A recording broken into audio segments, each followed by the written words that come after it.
Hello, everyone. Before this episode begins, I just wanted to give a quick disclaimer. I actually recorded this episode almost a full year ago. I was planning on doing a series on the Living Books games, which we'll get into in this episode.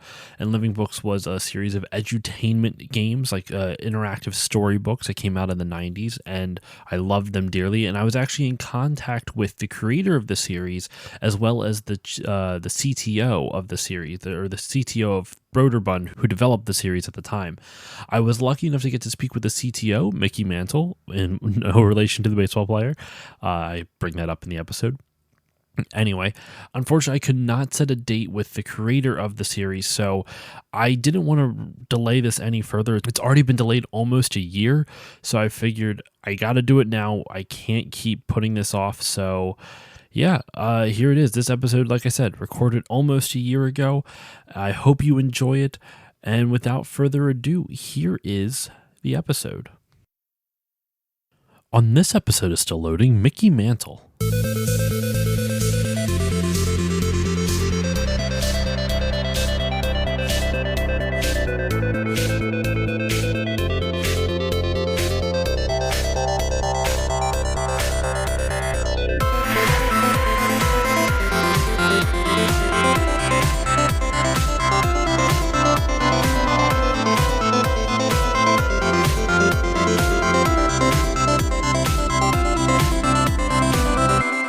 Hello, everyone, and welcome to this new episode of the Still Loading Podcast. I am your host, Josh Koval, and today on the podcast, we are continuing the Living Books series. And for those who do not know what the Living Books series is, Living Books was a series of interactive storybook adventures that came out in the 90s, and it was published and developed at one point by Broderbund. Did I pronounce Broderbund correctly? I always feel like I butcher that. There we go. I'm leaving that part in because I feel like other people confuse it too. Broderbund. And then, actually the series has an interesting history of changing hands of who's developing and who's publishing. It goes all over the place. But they were a series of interactive read-along adventures that came out in the 90s, and they were storybooks, Dr. Seuss and Arthur and tons of others. Stella Luna was another one of my favorites. And with me today is the CTO, he was the CTO of Broderbund at the time of it being released, and he is the CEO, right? That's correct. He is the CEO of its current publisher, Wanderful Interactive, Mickey Mantle, no relation to the baseball player. Mickey, how are you doing today? I'm doing good, thanks. I wanted to get that out of the way because I'm sure you get that joke a billion times, and we're just not going to bring it up anymore. No problem. But seriously, thank you so much for coming on. Living Books, like I was telling you off mic and in our correspondence leading up to this, they were a big part of my childhood, and I want my daughter to be able to play these as well. So my first question for you is actually pre-Broderbund. So I saw your information, I saw like some of your history before this, and you worked at Pixar right before Broderbund. So That's correct. what kind of led you to how did you get involved with Pixar, and how did that then lead into Broderbund?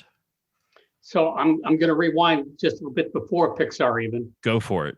So I happened to go to the University of Utah at a time in the early 70s, late 60s, early 70s, when it happened to be one of the few places in the world that was doing 3D graphics. Okay.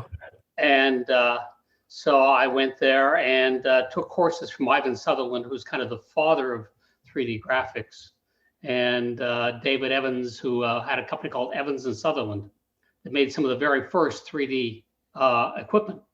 So I went to work at Evans and Sutherland after I graduated from college. And while I was at college, by the way, I happened to have a class with Ed Catmull, who was the co-founder of Pixar. Okay. And several other notable people who've since done some amazing things. So it was a great experience for me, but I became a 3D graphics guy, basically. And I did 3D graphics, interactive graphics, when there were a few places in the world that you could actually do it. And so that led me eventually to, after I'd been at Evans and Sutherland for 11 years, I actually was recruited into Pixar just after Steve Jobs bought them out of Lucasfilm. Okay. And they brought me in because I had worked with them with some of the equipment that we had sold them from Evans and Sutherland. They knew me and me from college even.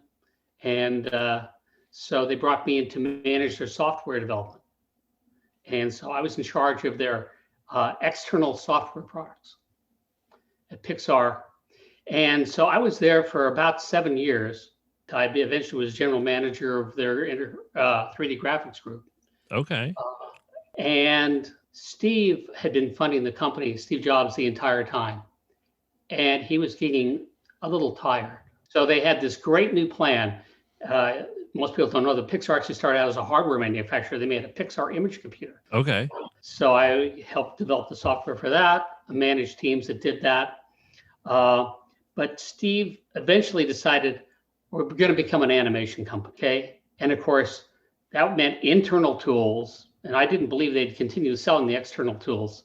Turns out they did and have continued to sell it even to these days. Really? Called RenderMan, which is used by almost all the special effects houses for doing rendering.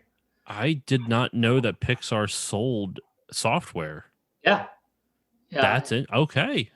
Compared to their movies, it's small change, but it keeps them on their toes.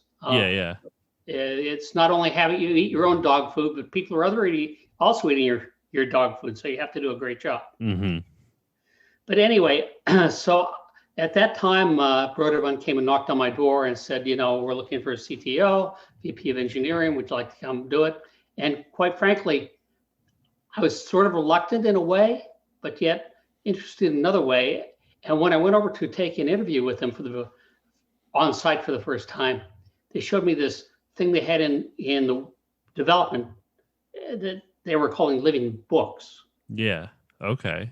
And so they showed me this and I went, wow, this from Pixar to this, yes, this is it a step down in some ways, but it's a step up in other ways. Yeah. Because when I went to Broderbund, not only did I have the animation group working for me, I had the sound and music group. It turns out I'm a musician, so that was a very interesting thing for me. Mm-hmm. In addition to all the software development and QA and other things. So I had a fabulous team at Broderbund, and we had a lot of fun. That's where, of course, Living Books was developed, and that always had a special place in my heart there.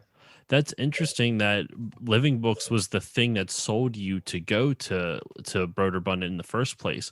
Now, I guess, how much creative input did you have into the Living Book series? I know Mark Schlichting was the one who created the series, but how much creative input as the CTO did you have? Was it minimal because you were kind of managing everything, or did you have more hands-on than you thought? So by the time I got there, a lot of the basic work was done. Okay. But I continued owning this as my own technical project. Okay, they had dedicated programmers there who didn't report to me, but kind of reported to me, matrixed in a way. And so I attended meetings once a week down at the Living Books studio. And I paid special attention. I felt it's my own private project. And it was always had a very close place in my heart because I thought it was by far the best product Broderbund did. And they made some great products. I mean, I was like looking at your credits on Moby Games, like you don't have any direct credits in terms of like things on the game, but a lot of special thanks. And there's a lot of big games on here that you are involved with. Myst obviously is like Broderbund's big. That's the one that everyone still remembers. Then obviously, I don't think I actually see it on here, but Riven. Oh no, Riven. Yeah, Riven, the sequel to Myst. I see it on here now. And one of my favorites, I only got to play it at a neighbor's house, but the Zumbinis game, The Logical Journey of the Zumbinis, Carmen Sandiego. Like there's just a lot of big games, not just this Living Book series that you worked on there. So what were you kind of went into it a little bit, but what were all of your responsibilities as the CTO at Broderbund? So I was actually the vice president of engineering and CTO. Okay. And they have separate kind of scopes of work. One is more about managing, the other is about leading. But I managed teams directly and indirectly, and we morphed various ways as I was there over the 7+ years I was there. Mm-hmm. Can do it differently. We started out relatively small, and we grew and grew and grew, and had to find better more efficient ways to manage programmers and the creative people, the animators, the artists, the sound engineers, the musicians, the QA people. What's like one of your earliest memories of working on the Living Book series? Well, so to be clear, I never worked directly on any of the products. I managed people who worked on the products. Okay, I gotcha. And so your original question was, what was my creative input? Zero. Okay, that was clearly in the hands of the animators and Mark Schlichting and his creative team. However, I did get a chance to review them and about the quality, and also to help make sure, often an unsung thing, that you have enough resources to get the job done. That makes sense, and especially with something that it like I feel like what's surprises me about the Living Books games is at a time when there wasn't really a lot of voice acting and there wasn't really a lot of well, just voice acting in general in video games, period, or interactive media at the time. The fact that there was full voice acting for the most part with a lot of these, and it was not bad. Like a lot of times, the voice acting from that like early 90s, it was like, all right, who in the office can do this? Who in the office wants to do this? And was that the case? Because if so, you fooled me. But was that the case where there was people in the office doing a lot of the voice acting? So there actually was a lot of it done by people in the office, but Okay. there's also a lot of professional talent they brought in. We actually created a whole, literally recording studio, so we could take and do recording of the voice talent as they were for the various games, not just for Living Books, for a lot of the games. Obviously Mist and Riven, like a lot of those end up having a lot of interactive media with it. Yeah. What were some surprising challenges you ran into as the CTO while working on this series? Was there anything that just kind of jumped out at you that was like, wow, I wasn't expecting this? Well, so the biggest challenge was that there was a set of expectations for how much one of these products could be produced for. Hmm. And Mark was never meeting that challenge. And hard to believe, So the CEO, who this was his pet project in many ways as well, CEO was Doug Carlston. He was always at loggerheads with Mark over trying to get the products done effectively, more efficiently. So we went through lots of things trying to develop, not only for Living Books, for other products more efficiently. At the time, people won't think much about it today. We're one of the few companies who actually can produce cross-platform products. Cross-platform at that time meant Mac and Windows, or Mac and DOS and then Windows. And with one set of code base, because we developed our own framework to take and play this from the operating system, and that included media and streaming from CD-ROMs and so forth. So there was a lot of very excellent technical work that went on behind the scenes.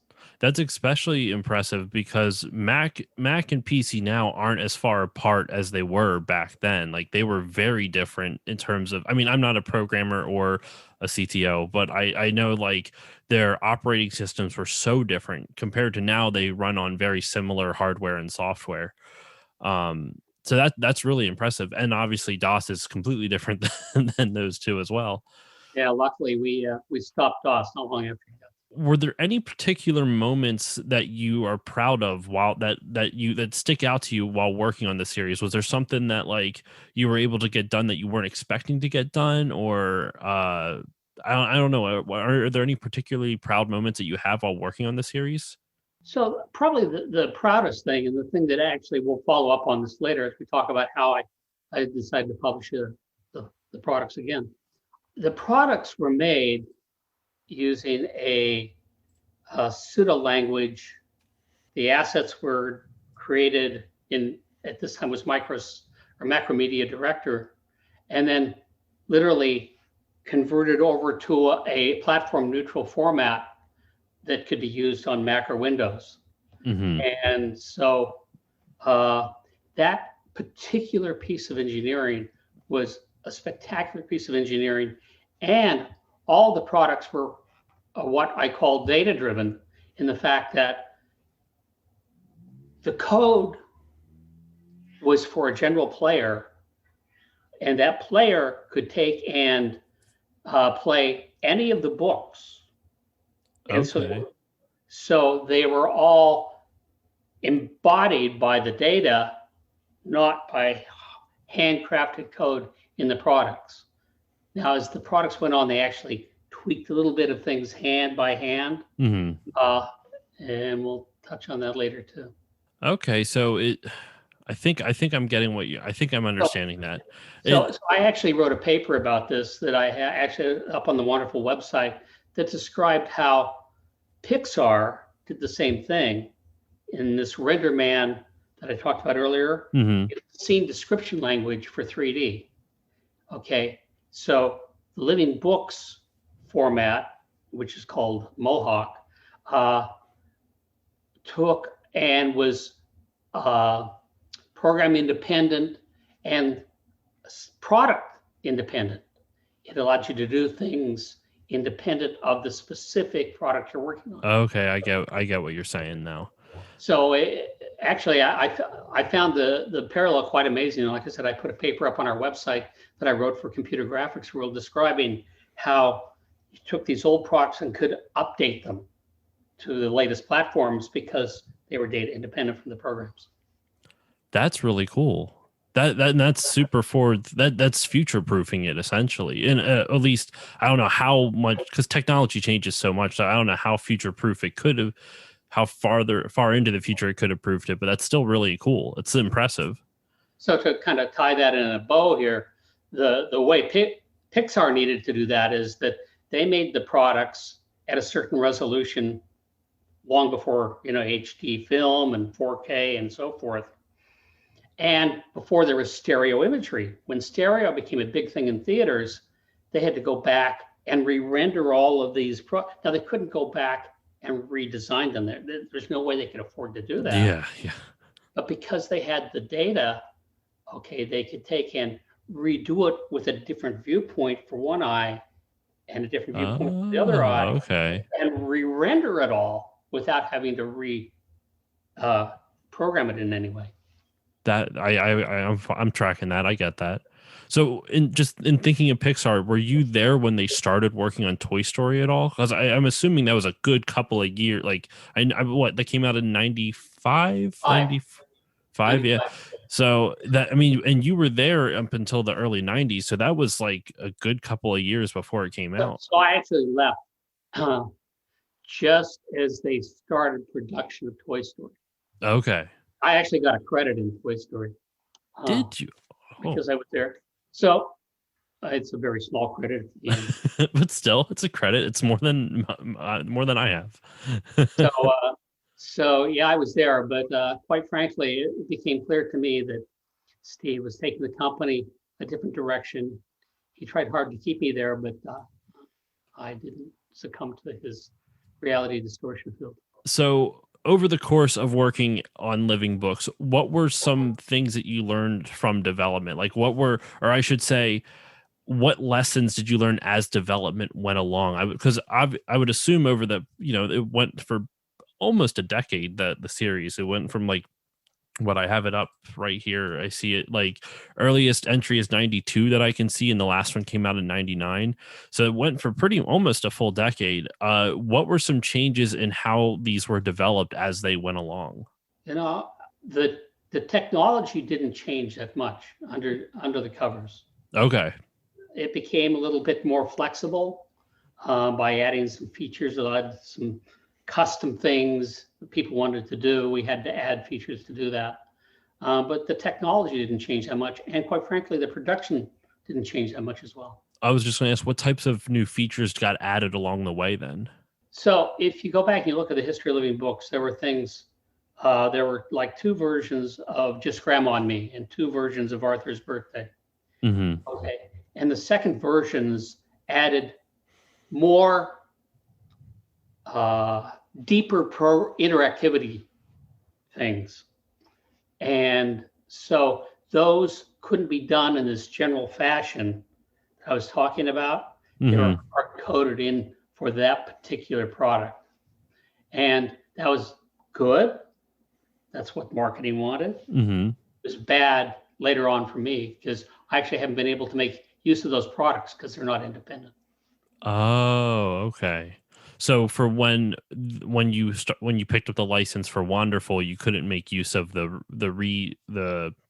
iterations, the new changes made to some of those old games. Yeah, and we'll touch on that later as we talk about that licensing. I mean, at the time of recording this, I haven't been able to speak with Mark yet, but I wanted to kind of ask you what, like, the development of Living Books. It started out in Broderbund, and then it looks like it went independent for 3 years, from '94 to '97, and then it came back to Broderbund in '97 through '98, and then it went. That's just development, but publishment. I see Broderbund, I see Random House, I see the Learning Company, I see Mattel, the Gorge Group. Like, it goes all over the place. So what is there? Is there? I feel like It's simpler than it appears. okay. Okay. Is there any easy way to describe how all that went down? There is. So in the early '90s, the notion became content is king, and so people were out trying to buy licenses and so forth. And so Living Books was the perfect vehicle for licensing. So they went out and licensed from famous authors, and part of that was trying to get some of the works from Seuss, Mm-hmm. which were owned by Random House, published by Okay. Random House.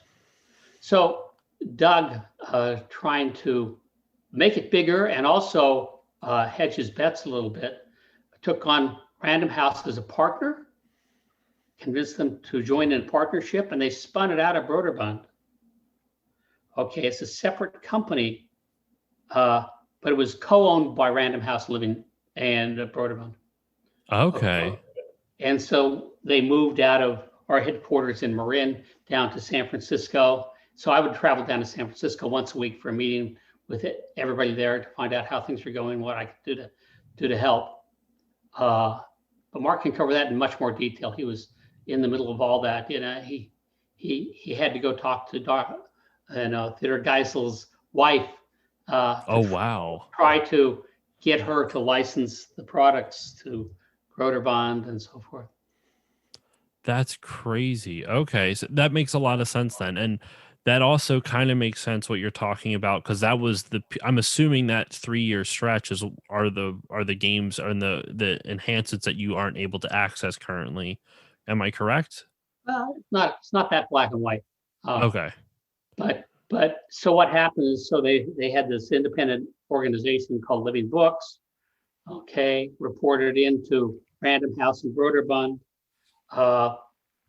Random House, things happened at Random House after 3 years, and they decided they didn't want to do the same. They got cold feet or they changed their mind. I never heard the exact story out of it. Never quite interested in why.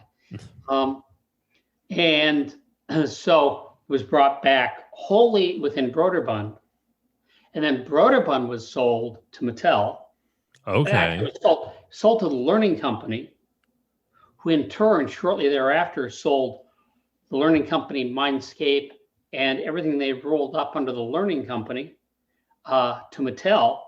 They sold it for $4.3 or $4.8 billion, as I think. Billion as in B? Yeah. That's like 90s money too. So that's adjusted for inflation. That's a big chunk of change. Well, it gets better because 1 year later, they sold it off for $1 and a promise of any future revenues. And the CEO of Mattel got fired over it. Poor thing, she got a $56 million golden parachute, but she actually was the main person that made Barbie so big. So that's how. Oh, so that's interesting. So it was sold off to Gore's Technology, as I recall, who in turn sold it to a company in Ireland. Riverdeep is the next one I see. Yep, which was in turn acquired by Holton Mifflin Hardcourt, where the products remain to this very day.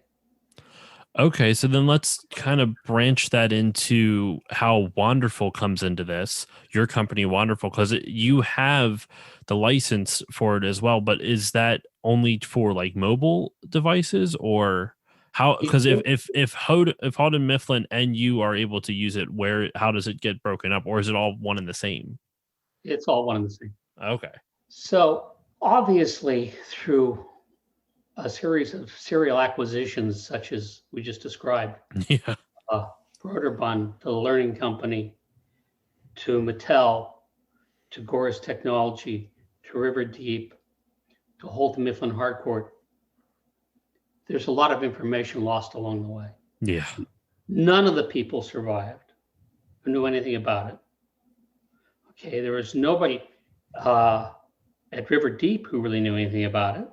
One of our people actually consulted with them. Her name was Ginny Walters, and our QA director at Broderbund consulted with them to try to understand what they had, as I recall.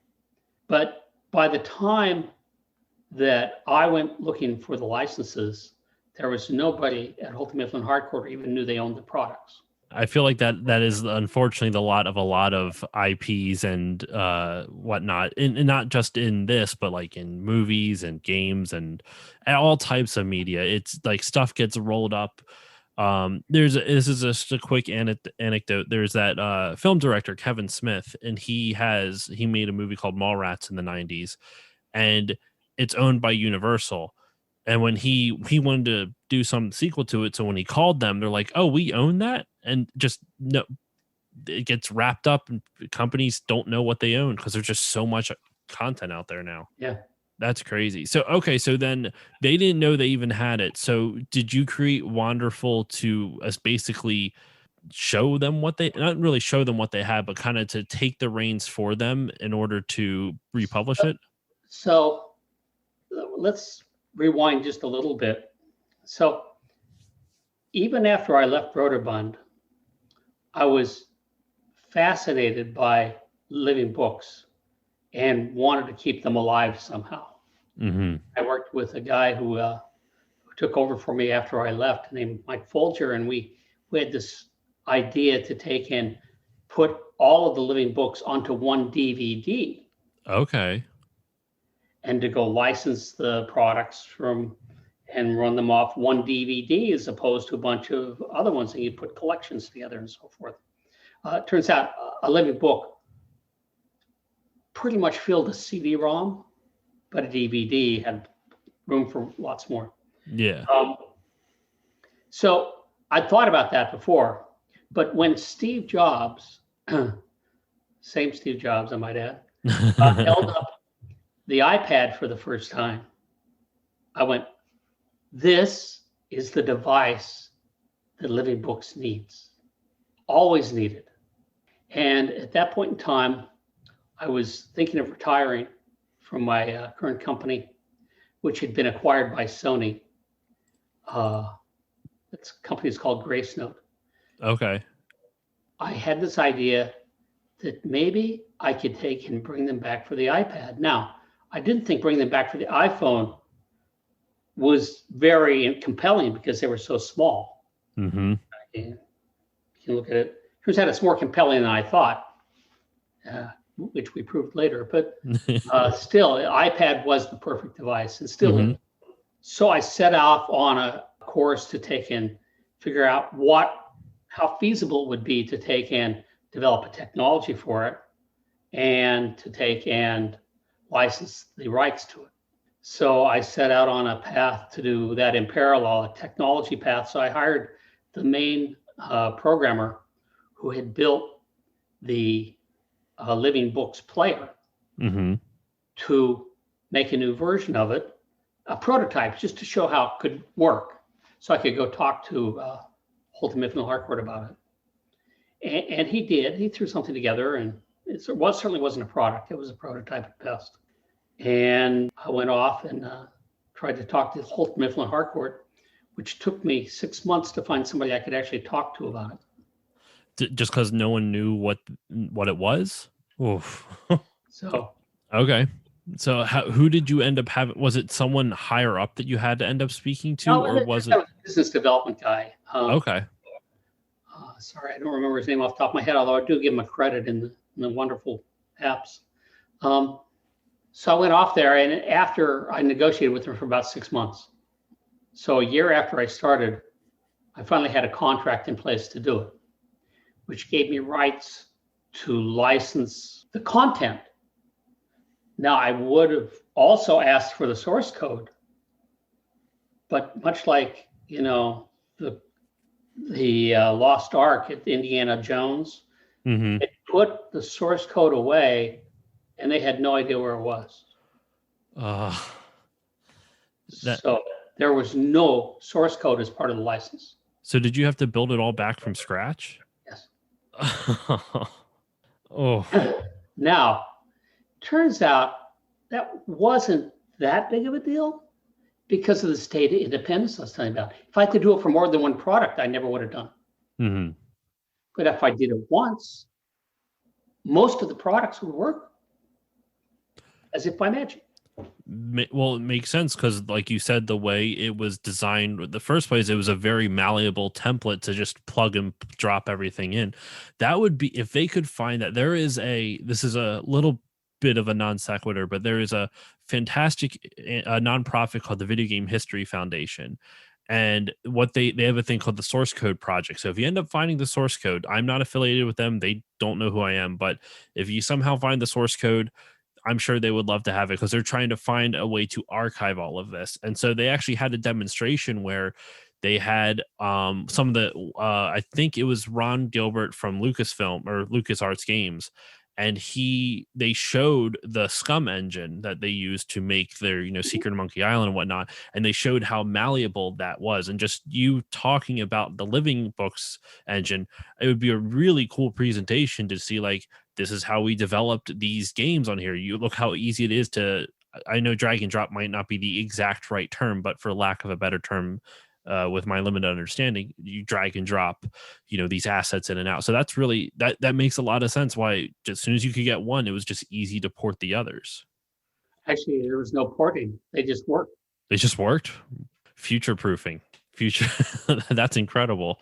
So even technology from the way you designed the technology in the 90s still worked with the platforms today. As a matter of fact, in addition to losing the source code, they lost all the tools they used to create the assets. Oh. So they didn't have any of the assets. Okay, so the way I created these products is I scrounged every CD-ROM I could find, okay, and just used the data directly off of it. Makes sense. The good news is they just work. The bad news is if I wanted to change anything, it was almost impossible. I could see how that, yeah, because you don't have the source code or the engine you don't even have the original code for the engine to make any changes to it. Well, I could do anything in the engine, but I couldn't change the content. It's fixed. And so I just, for example, in order to take and create the splash screen, which now says Wanderful and not Living Books. Mm-hmm. Okay. One of the guys who worked on Living Books happened to have an old setup that he could produce a little bit of animation in the format that was required. And so we managed to get that done. That's the only change we've made to any of the books that isn't the substantive. Okay. So we also, because we had to adapt them a little bit. First of all, let's say why there's Wanderful as opposed to Living Books. Holton Mifflin Harcourt would not license me the rights to Living Books because they might use it sometime in the future. Mm-hmm. Of course, they won't. But that's, yeah. Everybody never will. remembers that it's still there now, except for the people I send money to. So as it goes with every company. But anyway, they wouldn't give me rights to it. I did negotiate rights to say originally published as living books. So I have the right to say that. I don't have the right to use the living books logo like it's behind me here. You had to modify it, or it had to be, because I actually have have the sampler literally right here on my phone. I don't know if you can't see it. Yeah. There it goes. Now you Yeah. can see it. And originally published as living books, so you can keep that logo down there on the bottom, but that's it. That's it. That's crazy. How else are people? I mean, well, I guess if they're trying to create it for a new generation, but if they're trying to, they're not. They had no interest in using this for anything. That's just silly. I mean, it's especially because, like you said, it is, and I'm not just saying this to like be a kiss ass, excuse my language, but like to be a kiss ass or anything, but like it's perfect for the touchscreen format. It makes total sense. Yeah. So then so that's how you got the living books license, excuse me, for Wanderful. And is there any other things that you're planning on doing with the Wanderful company? Are you trying to see what more else you can do with living books through it? Or are you trying to branch out and do other stuff under the Wanderful name? Not really. Not really. It turns out that one of the guys who worked as part of the programming team for living books, who continues to consult with me, he's my main developer. Okay. They actually created a living books creation tool. Oh. And we've always wanted to go back and we'll let anybody create a living book like thing. But quite frankly, I've never actually finished all the work in getting all the living books out there. Mm-hmm. So, until I did that, I wasn't going to take on any more work. I getcha. Well, besides living books, you also co-authored a book that we were talking about called Managing the Unmanageable. So what could you tell my listeners about this book? The book is basically a distillation of my 40, 50 years of developing software, distilling the information my co-author and I, who also spent almost as much time as I have managing programmers, and we found that there was very few books out there that actually talked about how to manage people as opposed to manage projects or manage, there's lots of stuff about different tools, compilers and so forth, but very little available at that point in time to take and tell people how to manage programmers. So I'd always had this idea to take and write a book. I originally had the name of the book was very cliche at this point, but it was actually not a cliche at that point, which was Managing Programmers a Lot Like Herding Cats. But that later became a commercial on TV and everything. So we changed the name along the way to Managing the Unmanageable, and had a great editor for us. I actually published a book at Pixar called The Render Man Companion through Addison Wesley. And it turns out that the editor was still there, and I went back to him. And Ron had already published a book using the same editor, so he knew both of us, my co-author and I. And so he encouraged us to do it. And it took us a lot longer. It took us about 7 or 8 years to actually write the book. But it distills the information about how to be a great manager and take care of your people. Now, without giving too much away from the book, because you want people to read it, what would you say is one of your what would you say is a good tip for people for a good managing tip in general? Obviously, don't give the whole book away. Just something to whet people's appetites. There's 10 chapters that are loaded with managing tips, so I couldn't give you one, but I'll give you a couple. One is to learn from the wisdom of others. So we've loaded the book full of quotes and rules of thumb from people who develop software. So as a matter of fact, the entire middle of the book, we had them printed in gray as opposed to the white pages. They're gray pages that are filled with over 300 rules of thumb and nuggets of wisdom. The very first one is from Andy Grove, Intel's CEO for a long time. Managers must manage. That's his rule of thumb. You have a problem, you got to deal with it. Mm-hmm. You can't pawn it off on someone else. No. So the other thing for a technical manager is we think that the most important thing for a technical manager is to have the respect of your staff. Okay, this is diametrically opposite for what Dilbert has for his manager, the pointy-haired boss. Yeah. He has no respect, and that's why he can't be managed. So we go into things like that throughout the book. There's all kinds of stories about my days at Pixar and Broderbund, and talking about the great programmers I had there, one of which who led the Living Books effort. Mm-hmm.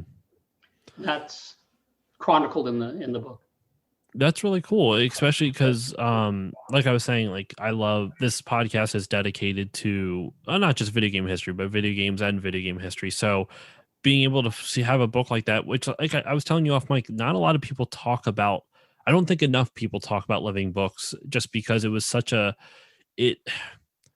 Once again, it's going to make it sound like I'm being a kiss ass, but like it was one of the most, it was one of the best ways to make books feel alive. And the best way I can describe my emotions towards it is that I loved, Dr. Seuss and the Berenstain Bears and Arthur, and so I would read those, and playing the Living Books games was like, this is like the sequel to that same book that just covered the same story, but it was like, this is like the enhanced version, this is like the HD remake of a book, but as an interactive story. And I thought, and just all the little bits and and the sense of humor that it had, like all the weird, goofy things that these developers would put in, it there's a lot of charm to them. And still, like I was actually showing, my wife is a preschool teacher, and I was showing her this. I'm like, Joe, she was like, this is perfect for, she teaches a little bit too young for it. She teaches like 1-year-olds, but 1 and 2-year-olds, but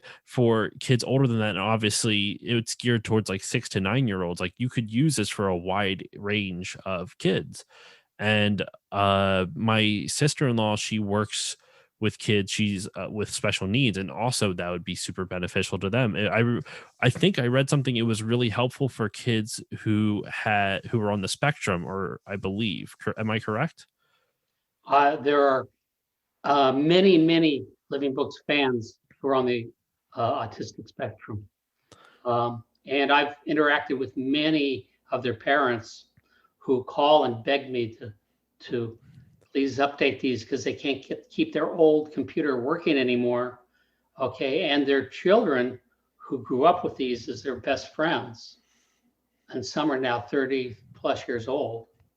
But I mean, I have stories of a girl in Oregon who learned to talk from Sheila Ray. Really? Yes, she couldn't speak until Sheila Ray made her talk. That's amazing. And I still have their fans call and talk to me. I mean, some of the autistic folks call and talk to me, and begging me to take and get the rest of the books done.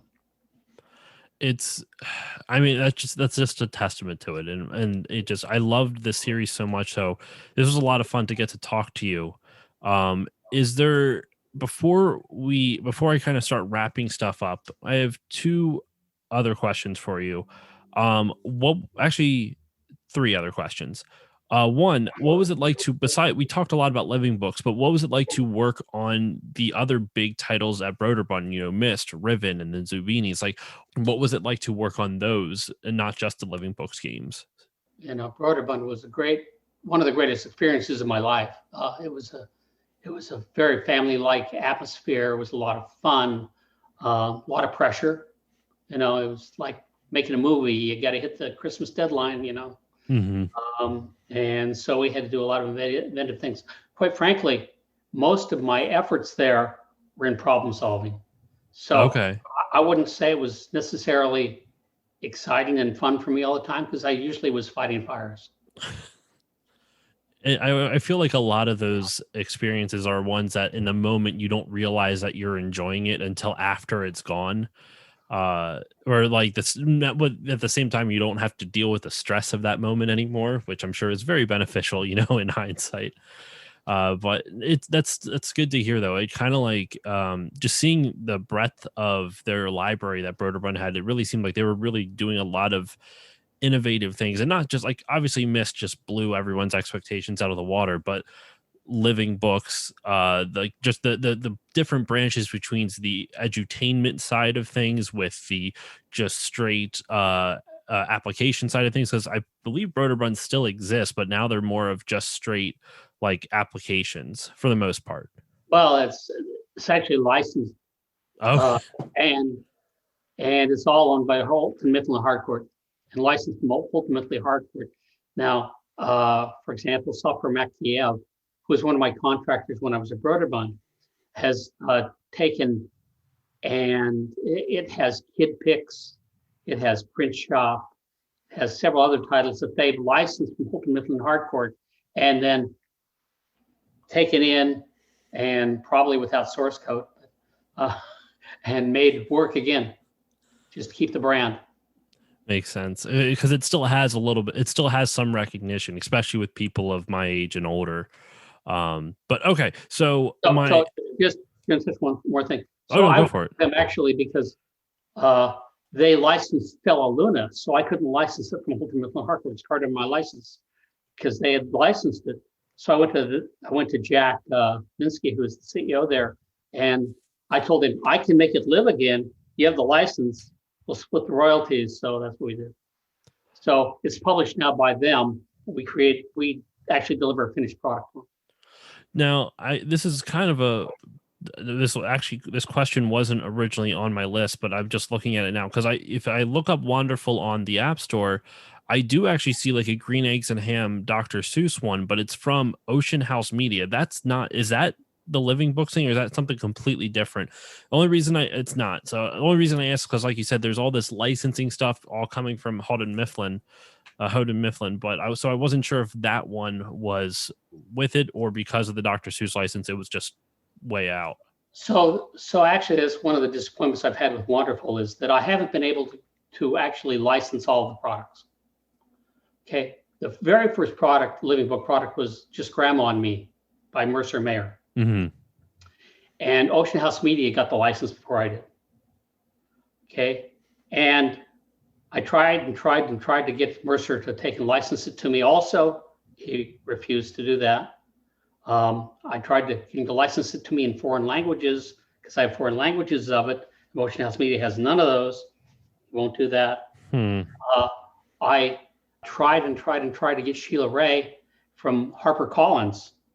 Okay, and the author Kevin Henkes, I almost had it. The person at HarperCollins who I deal with, who's friendly to me, says, like to do it, but Kevin said no. I wrote Kevin a letter directly, Kevin Henkes, the author, begging him for the children who still love these. Yeah. And he didn't answer the letter, went to HarperCollins and told him to tell me no. So I haven't been able to get that one. The Seuss products, Ocean House Media has all those as well, and they won't license them to me. I mean, they almost hung up on me. Wow. I think that's just a little odd considering you had it'd be different if it was some completely random person, but since you had the license once before, I feel like that should at least have your foot in the door or something. But I think that by the time it got to Holton Mifflin Harcourt, they created a bunch of enemies. This is what I got. This is the drift I got. Because they were not forthcoming with royalties and so forth. And so if you use, that's what, when I told Seuss Enterprises that I had licensed the product from Holton Mifflin Harcourt, they almost hung up on me. Okay. As I said, Holton Mifflin Harcourt. So, okay, that could be it then. That could be it. Another question I have is, why did you want to bring Living Books back, and why did you want to update it to for modern audiences? Well, I always thought that these products were some of the best ever made, and I think they hold up well against anything out there today. For example, if you look at, you mentioned Ocean House Media in our discussions. If you look at those products, they're pale in comparison to these products. Now, they actually were done by a guy who worked with Broderbund and knew all about how it was done, and he made his own engine, and he's done very well with it. But again, I don't think the products stand up well to these. And I felt that I didn't want to see these great products not be available to another generation of children. So I did hope to make some money off of it, but quite frankly, that was never the point of it. It was always to make sure these were available so kids could enjoy them. And there's so many anecdotal stories I have about people learning to read in a foreign language who were in Japan and learned to read English from living books.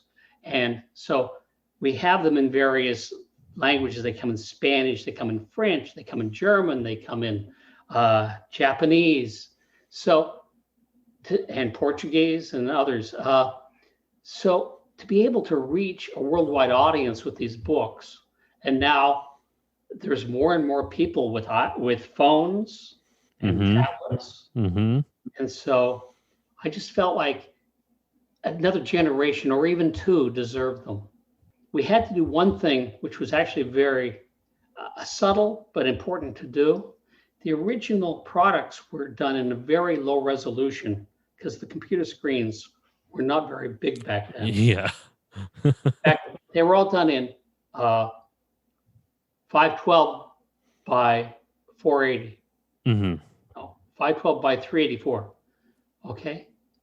Which is very small. On a computer today, you couldn't see it. On a tablet, it would be small. Yeah. On a phone, it would be small. So the processors today are powerful enough that you can actually resize the graphics on the fly on the way to the screen. Really, it upscales it right off the bat. Upscales it to whatever size tablet or computer monitor you have. So we built that in, and that made them more up to date, but they still look pixelated because they are. That's the way graphics were done then. I do think pixel art, and maybe this is just me being nostalgic, but I think pixel art actually is still, it's making a comeback in somewhat, because there's a lot of indie video games now that are using the pixel art aesthetic.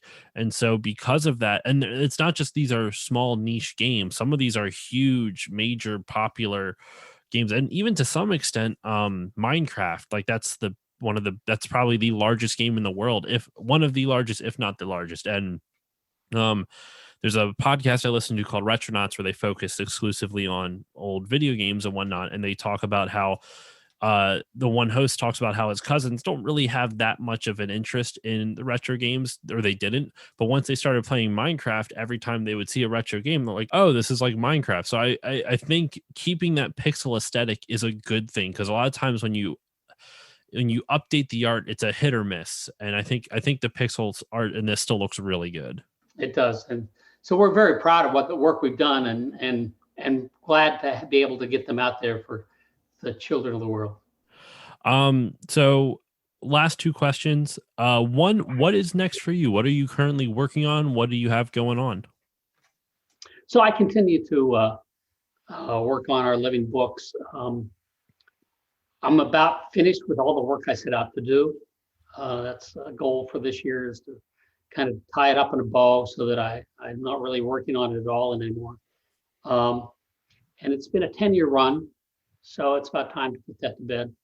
I'm, as I mentioned, consulting with certain startups, and I've got one who I'm particularly interested in at this point in time, that I believe I can help. And also have another book in the works.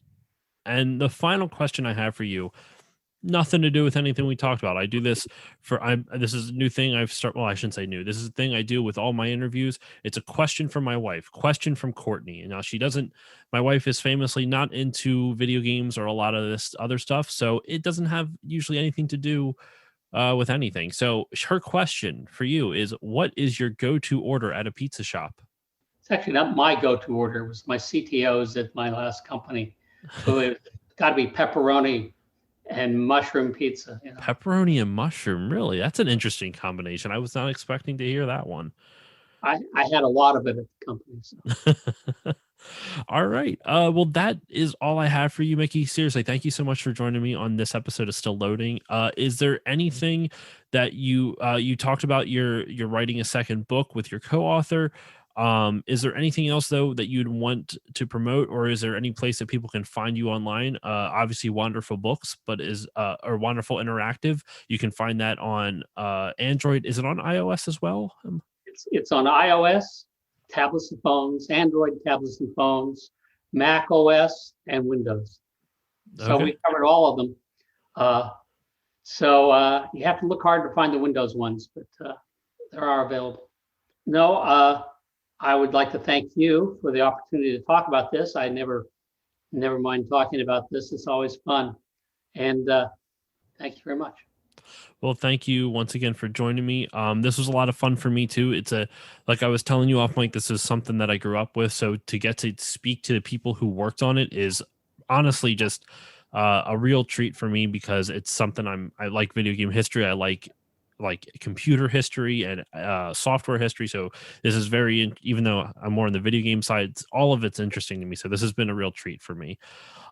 So with all that said, as usual for me, you can find me on Facebook, Twitter, and Instagram at Still Loading Pod on all of them. If you want to reach out to me, you can contact me at stillloadingcontact@gmail.com. You can also go to my website, stillloadingpodcast.com. If you want to support the show, you can do that in a number of ways. Probably the easiest way for you all is to go to Apple Podcasts or whichever podcasting app you use and give it a 5-star rating and review. That helps more people find the show. You can also support the show at Patreon. Even just $1 a month will help grow the show. And the most important shout out I have is the Bit by Bit Foundation. The Bit by Bit Foundation is a nonprofit organization whose mission is to put video games and video game consoles in the hands of children receiving inpatient care at hospitals.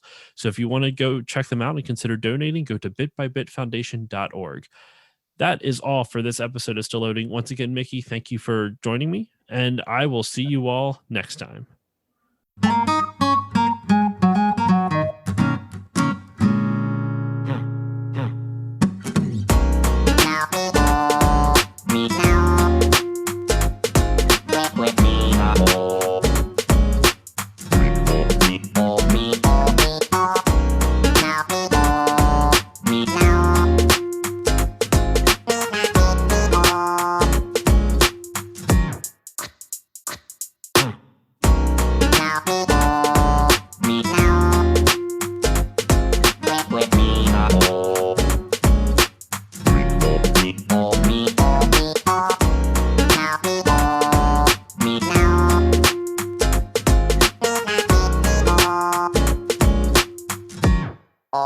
Quack.